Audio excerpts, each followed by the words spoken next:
Welcome to our deep dive. You ready to dig into a classic? Absolutely. Always up for revisiting a good one. So today we're looking at the E-Myth Revisited, Why Most Small Businesses Don't Work, and what to do about it. Such a foundational book. It really is, and we're going to unpack why it's resonated with so many entrepreneurs, especially those just starting out or feeling a little stuck. Yeah, it's definitely a must read for anyone running a business, dreaming of starting one, or just feeling like they're drowning in to-dos. Okay, so right off the bat, the book hits you with this concept of the fatal assumption. What is that all about? Well, the fatal assumption is this kind of insidious trap that I think a lot of us fall into.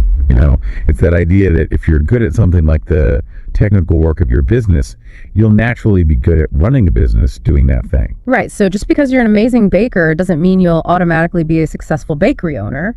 Exactly. And the book gives this really valid example with the story of Sarah and her pie business. All about pies. Sarah makes these incredible pies. Everyone raves about them. But when she tries to turn that skill into a business, she basically creates a job that's even more demanding than working for someone else. Oh no, I'm sensing a cautionary tale here. Oh yeah, it's rough. We're talking waking up at 2 a.m. to bake, working until 9:30 at night, barely scraping by to make rent. So even though she's making these amazing pies, she's not really in control of her business. It's controlling her. Exactly, and that's the whole point of the E-Myth. The book argues that most small businesses fail, not because of a lack of passion or talent, but because the people running them get so caught up in that day-to-day doing that they neglect the actual business building part. So they're so busy working in their business, they forget to work on it. Precisely. It's like they're stuck wearing the technician hat all the time. Okay, so it sounds like even with Sarah's incredible pie-making skills, she needs something more than just her talent in the kitchen to make this thing work. Definitely. And this is where the book gets really interesting, because it introduces this idea that there are three distinct personalities within every entrepreneur. The entrepreneur, the manager, and the technician. Ooh, I like this. It's like a personality test for business owners. Right. And understanding which one you lean towards can be a game changer. So you've got the entrepreneur, the dreamer, the visionary, always looking ahead, seeing possibilities, coming up with new ideas. Okay, the big picture person. Exactly. Yeah. Then you have the manager, loves order and systems, all about organization planning, making sure things run smoothly. Keeping the trains running on time. Yeah, exactly. And then there's the technician, loves to get their hands dirty, the doer, the one who takes pride in their craft. Yeah. For Sarah, it's that part of her that loves to bake that gets lost in creating those amazing pies. Okay, so these personalities are kind of like different modes of operating within the business. Exactly. And the book argues that to build a truly successful business, you need to tap into all three of these personalities. So it's not about being one or the other, it's about finding a balance between all three. Precisely. And that balance can shift and change as your business grows and evolves. Which brings us to the next big idea, the 3 phases of business growth. Right. Infancy, adolescence, and maturity. Each stage has its own set of challenges and opportunities, and which personality is dominating your mindset can really make or break you during those phases. It's like businesses go through those awkward teenage years just like people do. They really do. And the book makes those parallels so clear. So infancy, think of it as that exciting time when you first launch your business. It's all about freedom, Posse. You're calling the shots. It's exhilarating. The honeymoon phase of business ownership. Yeah, but here's the catch. During infancy, there's this huge risk of becoming enslaved by your business. Remember Sarah, working around the clock, barely making ends meet. That's the technician personality taking over. So even though you're technically your own boss, you can end up feeling more trapped than you did in a regular job. That's the paradox, and it's exactly what the E-Myth is trying to help you avoid. It's about recognizing those limitations of just being the technician and realizing that to build a sustainable business, you need to cultivate those other personalities too, the entrepreneur and the manager. Okay. So what happens as a business moves out of infancy and into adolescence? What are the challenges there? Adolescence is all about growth. Things are starting to take off, but that also means more complexity, more structure. And often this business owner, feeling overwhelmed, starts to hire people to help manage the workload. Which is a good thing, right? You can't do everything yourself forever. Absolutely. But here's the thing. If the business owner hasn't developed those management skills, hiring people can actually lead to more chaos. Oh no. So it's not just about bringing people on board, it's about having the systems and the skills to manage them effectively. Exactly. It's like having a band with all these talented musicians but no conductor. So adolescence is about finding that balance between growth and control, between the technician wanting to hold on to the old ways and the manager needing to step in and create some order. Right. It's a delicate dance, and not everyone gets it right. Okay, so what about that final stage, maturity? What does a mature business look like? Maturity is where things get really exciting. This is when a business has moved beyond just surviving to actually thriving. It's systematic, predictable, and most importantly, it can function without the owner having to be there all the time. It's like the business has finally graduated and is ready to launch into the world on its own 2 feet. That's a great way to put it. And for the entrepreneur, reaching maturity means stepping fully into the role of the entrepreneur. They've built a system that works, and now they're free to focus on vision, strategy, continuous innovation. Okay, I'm really starting to see the bigger picture here. But how does someone like Sarah actually apply all of this? How does she break free from that technician trap and build a business that doesn't require her to be there 24/7? That's where the book introduces one of its most powerful concepts. And it might sound a little counterintuitive. Yeah.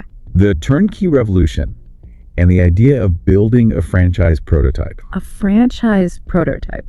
You're saying even if I have no plans to actually franchise my business, I should still be thinking about it like a franchise. That's exactly the mindset shift the book encourages. The idea is that the principles behind a successful franchise can be applied to any business.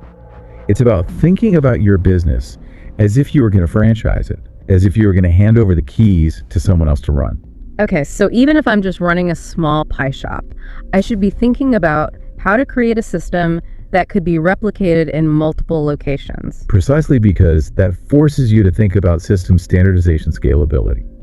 It takes you out of the technician role and puts you in the shoes of the entrepreneur and the manager. So it's like I'm creating a blueprint for my business that anyone could follow. Exactly, and that makes your business more organized, more efficient, more valuable in the long run. Okay, I can see how that would be powerful. But can you give me a real world example? Like, what's a business that has really nailed this franchise prototype idea? Think about McDonald's. They've managed to deliver a remarkably consistent customer experience across thousands of locations worldwide for decades. It's true, you can get a Big Mac in Paris and it tastes just like the one you get back home. Right, because they have this meticulously designed franchise prototype that dictates everything from the layout of the kitchens to the scripting of the interactions between employees and customers. Okay, so I get the McDonald's example, but how does someone like Sarah running a small pie business apply that to her work? There's a big difference between a global fast food giant and a local bakery. That's where the E-Myth breaks it down into a framework that can be applied to any business, regardless of size or industry. And it all boils down to 7 key elements that, when combined, create this powerful franchise prototype. 7 elements. Okay, Yeah. all yours, lay it on me. The first element is all about you, the business owner. It's called your primary aim. And it's about getting crystal clear on your personal vision for your life, not just your business. So before Sarah even thinks about ovens and pie recipes, she needs to get clear on what she wants out of life. Exactly. It's about asking those big questions like, what do I want my life to look like in 5 years, 10 years, 20 years? What kind of legacy do I want to leave behind? Your business should be a vehicle for achieving those life goals, not the other way around. Okay, that's a powerful starting point. What's the next element? Once you've defined your primary aim, it's time to get specific about your business vision. This is your strategic objective. How big do you want your business to be? What kind of impact do you want to make? What are your financial goals? It's about defining the what of your business. Okay, so it's like setting the destination for your business journey. Exactly. And the next 5 elements are all about how you're going to get there. They're all about building the systems and structures that bring your strategic objective to life. Okay, so this is where the rubber meets the road. It is. So first you've got your organizational strategy, which is all about defining who does what in the business. Even if it's just you right now, having clarity around roles and responsibilities is key. So even if Sarah's a one-woman show at all about pies, she should still be thinking about things like who takes orders, who bakes, who handles marketing. Exactly. It's like creating an organizational chart, even for a one-person operation. Then you have your management strategy, which is all about how things get done, the processes, the workflows, the standards. This is where things like recipe books, training manuals, and documented procedures come in. It's like creating a system for everything so the business can run smoothly no matter who's doing the work. Right. Then comes your people strategy, which is all about creating a winning culture and attracting and retaining great employees. This becomes especially important as your business grows. Okay, so this is about more than just hiring bodies. It's about finding the right people and creating an environment where they can thrive. Exactly. And then you have your marketing strategy, which is all about getting the word out, attracting customers, and building that loyal following. So this is where we go beyond the delicious smells wafting from the bakery and actually get those pie-loving customers in the door. Exactly. And finally, there's your systems strategy, which is like the glue that holds everything together. It's about looking at your business as a whole, identifying areas for improvement, and creating systems that streamline operations, reduce errors, and ultimately make your life easier. Okay, I'm getting a sense of how these 7 elements all work together to create that franchise prototype. But I have to admit, it feels like a lot to take in, especially for someone like Sarah, who's probably feeling overwhelmed already just trying to keep up with the demands of her business. It can definitely feel overwhelming. But the beauty of the E-Myth is that it breaks it all down into manageable steps. It's a journey, not a destination. And it all starts with that first step of shifting your mindset, thinking differently about your business. Okay, I'm ready for the next step in this journey. Let's dive into those systems and see how Sarah can use them to transform All About Pies. Absolutely. Let's get to work. So let's talk systems. This is where the rubber really meets the road for Sarah and for anyone who wants to build a business that can thrive without their constant attention. You know, that whole work-life balance thing. The E-Myth is all about that. It's the dream, right? To have a business that works even when you're not working in it. Exactly. Yeah. And the book really drives home the point that systems are the key to making that dream a reality. Okay, so when we talk about systems, are we talking about having some fancy software or color-coded spreadsheets? What does that actually look like in practice? It's so much bigger than that. The book breaks down systems into 3 main categories: hard systems, soft systems, and information systems.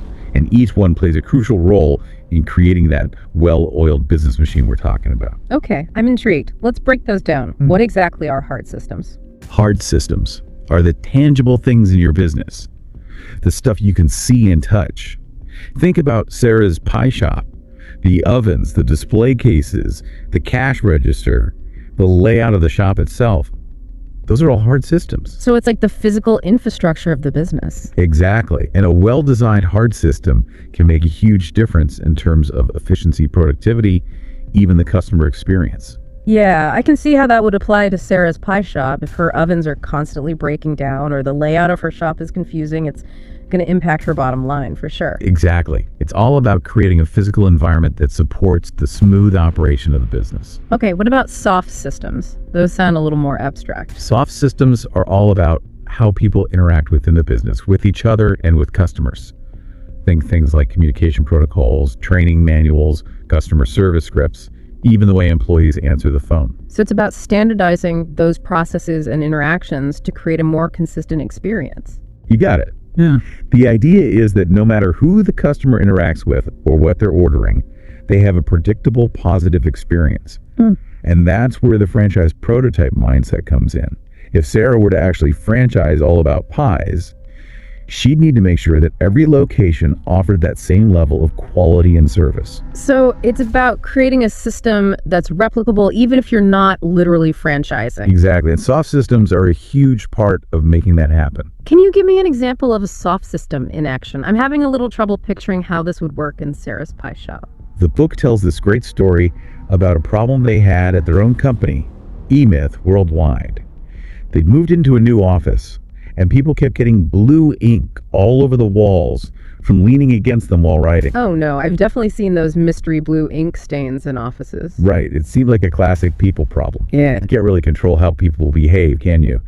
But then they had this aha moment. Instead of trying to change people's behavior, they changed the environment. Okay, I'm hooked. How'd they do that? They installed these wide lucite collars around the entire office. It's such a simple solution, but it totally eliminated the problem. Wow, that's a great example. It really highlights how systems thinking isn't just about rules and regulations. It's about finding creative solutions that get to the root of the problem. Precisely. It's about working smarter, not harder. I'm sold on soft systems. What Yeah. about information systems? What falls under that category? Information systems are all about data, collecting it, analyzing it, using it to make better decisions. Well, This is where technology can be a big help, of course. But it's not just about having the right software. It's about having a system for using that software effectively, tracking the right metrics, gathering the right information, and then turning all that data into insights that can actually improve your business. it's about closing that feedback loop, right? Always gathering data, making adjustments, refining the system. Exactly. And for Sarah's pie business, an information system could be as simple as tracking which pies are selling best at what times of day, what other items customers are buying. And then using that information to make decisions about inventory pricing, even marketing. Precisely. It's about making data-driven decisions instead of just flying by the seat of your pants.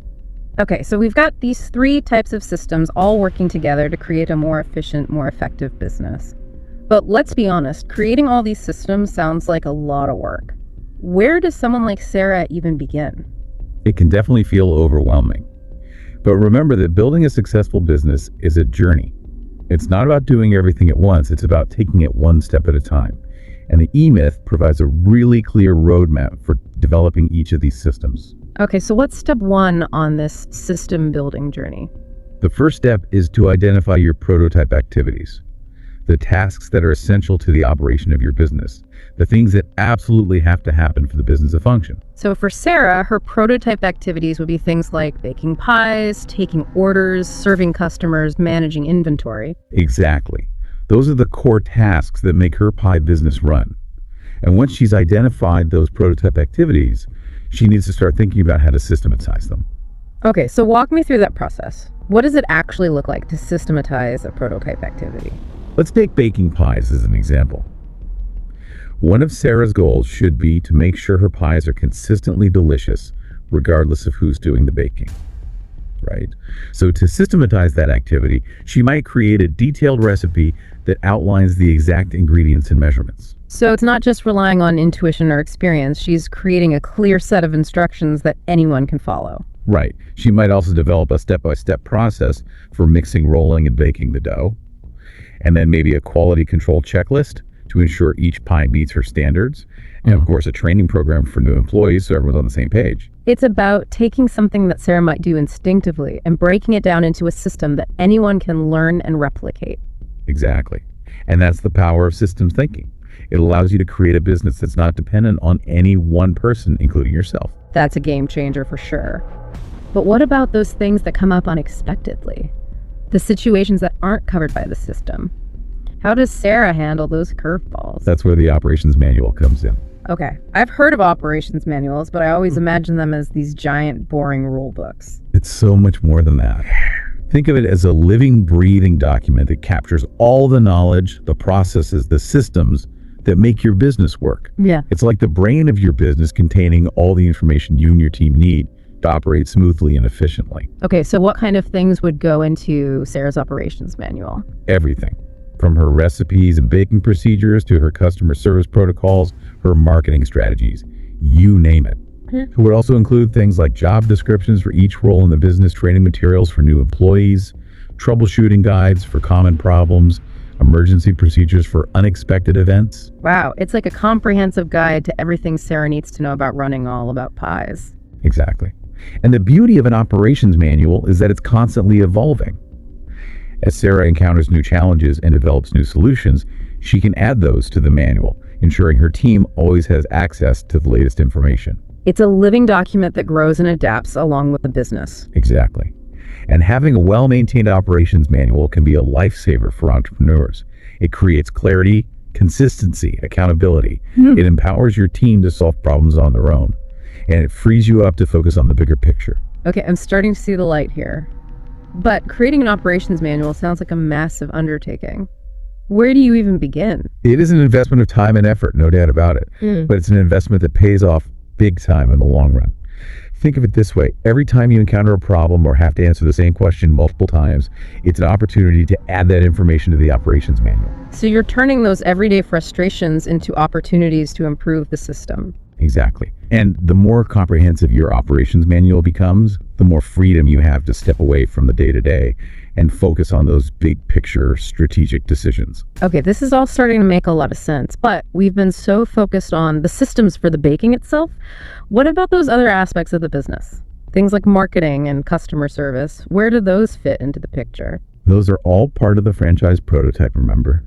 It's about creating a holistic system that encompasses every aspect of the business. So Sarah wouldn't just be systematizing her baking process. She'd also be creating systems for marketing her pies, providing excellent customer service, managing her finances, everything that goes into running a successful business. Exactly. It's about applying that same systems thinking approach to every area of your operation. Okay, so let's say Sarah has done the work to find her primary aim, her strategic objective, and even started to develop some of her key systems.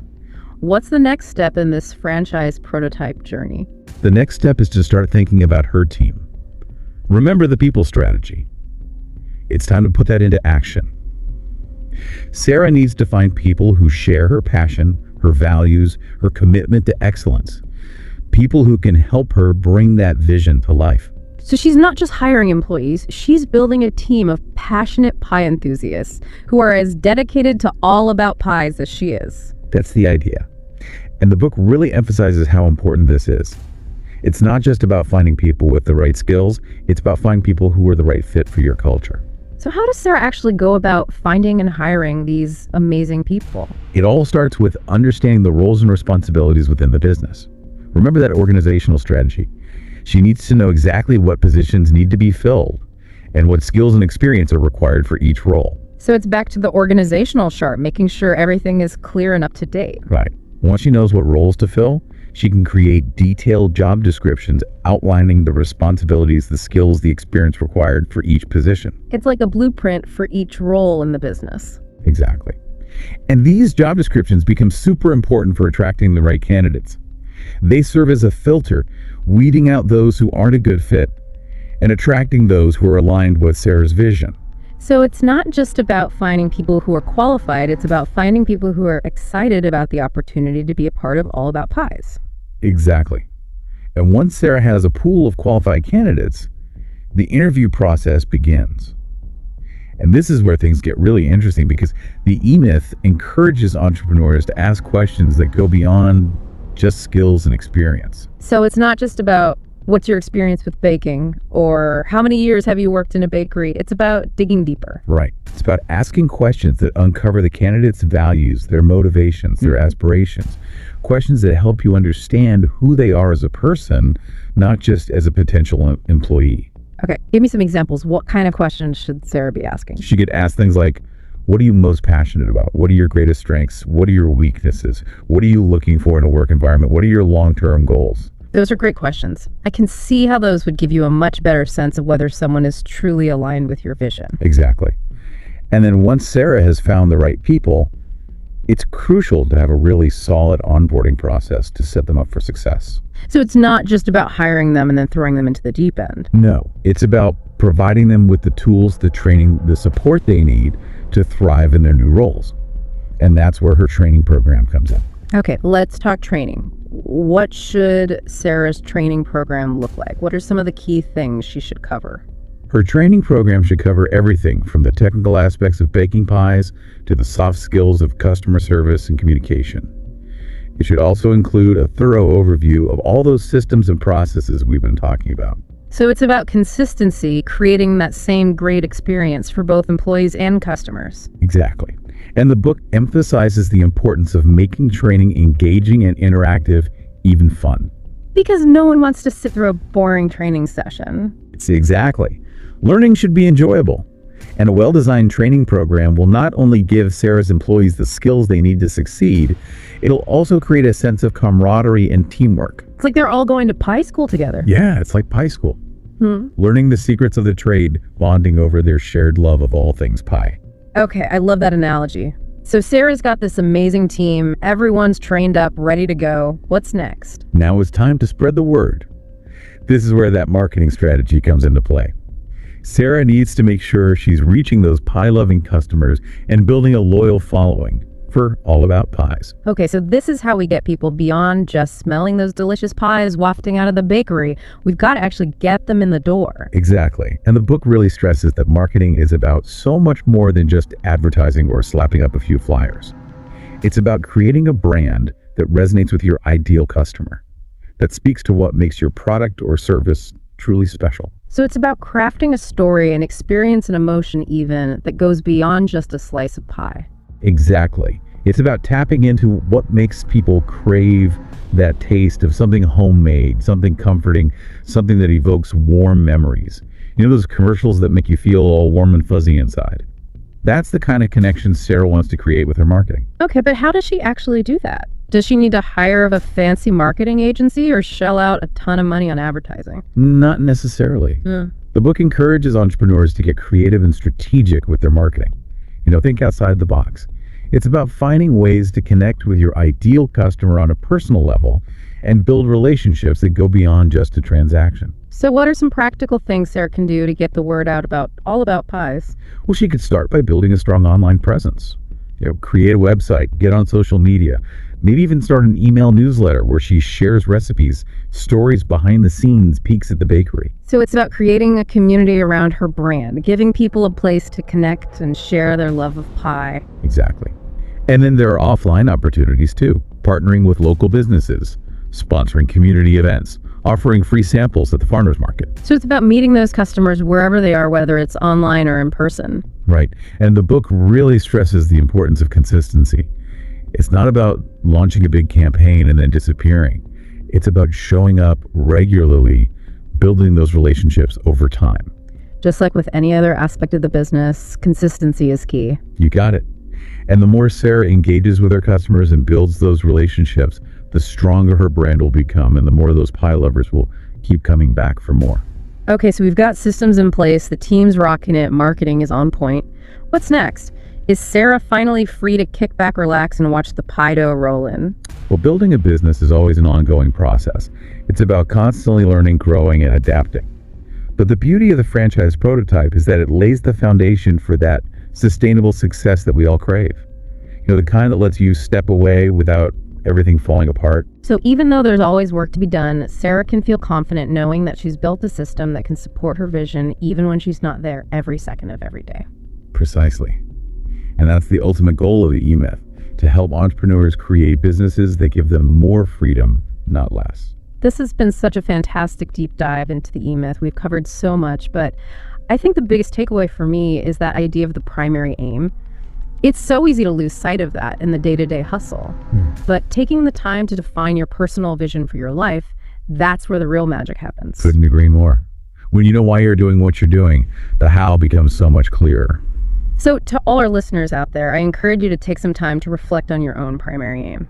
Ask yourself, what are your deepest values? What kind of impact do you want to make on the world? And how can your business be a vehicle for achieving your dreams? Powerful questions. And who knows, maybe those answers will lead you to create a business that not only thrives, but also brings you a sense of joy and fulfillment that you never thought possible. That's what it's all about. And with that, we'll wrap up this deep dive. Until next time, keep learning, keep growing, and keep chasing those pie-in-the-sky dreams.